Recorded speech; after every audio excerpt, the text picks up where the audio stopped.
ఈరోజు బద్వేల్ మండలం, బద్వేల్ 7 మండలాలు మాదిగ చర్మాకారుల సొసైటీ సంబంధించింది.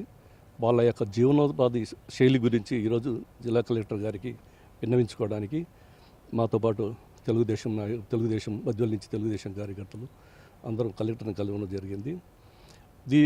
కలెక్టర్ గారిని కలిసేదానికి ముఖ్య ఉద్దేశం ఏంటంటే 18 సంవత్సరాల నుంచి గత 18 సంవత్సరాల నుంచి 15/80 సర్వే నెంబర్ చెన్నంపల్లి పొలం బద్వేల్ మండలంలో 18 సంవత్సరాలకు 60 మంది గ్రూప్స్ వచ్చేసి 60 మంది 4-5 గ్రూపుల మంది వచ్చి వాళ్ళు దాన్ని ప్రొటెక్ట్ కాపాడుకుంటూ దాని మీద ప్రభుత్వం ఆనాడు ప్రభుత్వం వాళ్ళకు గవర్నమెంట్ ఫెసిలిటీస్ వారికి చర్మాగారులకు లోన్స్ చిన్న జీవనోపాధికి బతికేదానికి ఇవ్వడం జరిగింది.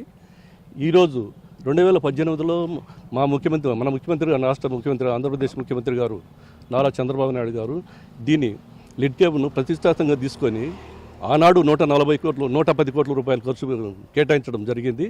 అది దాంట్లో భాగంగానే నేను డైరెక్టర్గా ఉండి 40 కోట్లు చంద్రబాబు నాయుడు గారు లిడ్ క్యాబ్ గారి ద్వారా ఏర్పాటు చేయడం జరిగింది. అలా ఎఫ్డీఐ అమౌంట్ను తీసుకొని వచ్చి 5-6 కోట్లు తీసుకొని వచ్చి మన కడప జిల్లాలో 5 కోట్లు తీసుకొని సిఎల్ఆర్తో కడప మండలంలో అన్ని సర్వే చేయడం జరిగింది.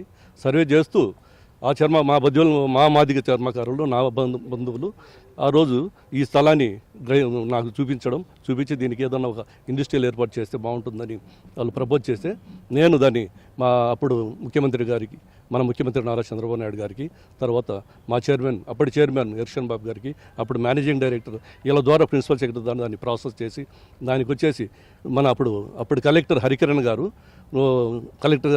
గారు ఉన్నారు. ఆయన ద్వారా ప్రిన్సిపల్ సెక్రటరీ మాకు ఆ స్థలం కేటాయిస్తే మేము 3 కోట్ల రూపాయలు పెట్టి ఈ డైరెక్టర్ ద్వారా మేము చేస్తామని ఒక హామీ ఇచ్చినారు. కలెక్టర్ గారు కూడా ఇచ్చినారు. దురదృష్టవశాత్తు గవర్నమెంట్ పోవడం జరిగింది. ఇప్పుడు ఎందుకంటే చంద్రబాబు నాయుడు గారు దీన్ని లిడ్ క్యాబ్ను ప్రతిష్టాత్మకంగా తీసుకొని మాదిగలకు మేలు చేయాలనే ఉద్దేశంతో ఒక బృహత్తరమైన కార్యక్రమం ఇది ఏర్పాటుకు శ్రీకారం చుట్టారు. దాంట్లో భాగంగానే ఈరోజు 15/80 ఈ ఒక కామన్ ఫెసిలిటీస్, ఎందుకంటే ఒకప్పుడు ఫ్యాక్టరీ అనుకున్నాము, ఇప్పుడు ఆ ఫ్యాక్టరీకి అవకాశాలు లేవు. ఇప్పుడు మా మాదిగలకు వచ్చేసి చుట్టుపక్కల బద్వేల్ మండలం 7 మండలాల చుట్టుపక్కల వచ్చి ఆడ ప్లాట్ఫామ్ ఫుట్పాత్ మీద ఎండకు మండుటెండలో వానలను తీసుకొని ఈ రోజుకి కూడా మా బ్రతుకులు ఇలా ఉన్నాయి అనే ఉద్దేశంతో మేము విన్నవించుకుంటేనే వాళ్ళకు వచ్చేది ఆ ప్రభుత్వ స్థలంలో ఒక భవనం ఏర్పాటు చేసి ట్రైనింగ్ సెంటర్ ఏర్పాటు చేసి వాళ్ళ పిల్లల భవిష్యత్తుకు మిగతా 1.5 ఎకరాల్లో కామన్ ఫెసిలిటీస్ భవనం సెంటర్స్ అంటే వాళ్ళు పల్లెల్లో నుంచి వస్తారు, అవన్నీ సామాన్లు అవన్నీ తీసుకొని వచ్చి చేసుకునేదానికి మళ్ళీ ఇది చాలా ఇదిగా ఉంది. అదే ఒక 2 సెంట్స్ వాళ్ళకు ప్రొవైడ్ చేస్తే ఆడ ఒక సామాన్లన్నీ ఏర్పాటు చేసుకునేదానికి వీలవుతుంది. ఆ ఉద్దేశంతో ఈరోజు కలెక్టర్ గారిని కలిసినాం. త్వరలో కూడా ముఖ్యమంత్రి గారిని, ప్రిన్సిపల్ చైర్మన్ గారిని కలవడం జరుగుతుంది. దీనికి అందరూ కూడా మా మాదిగలు కూడా మా జాతి మాదిగలందరూ కూడా సహకరిస్తున్నారు.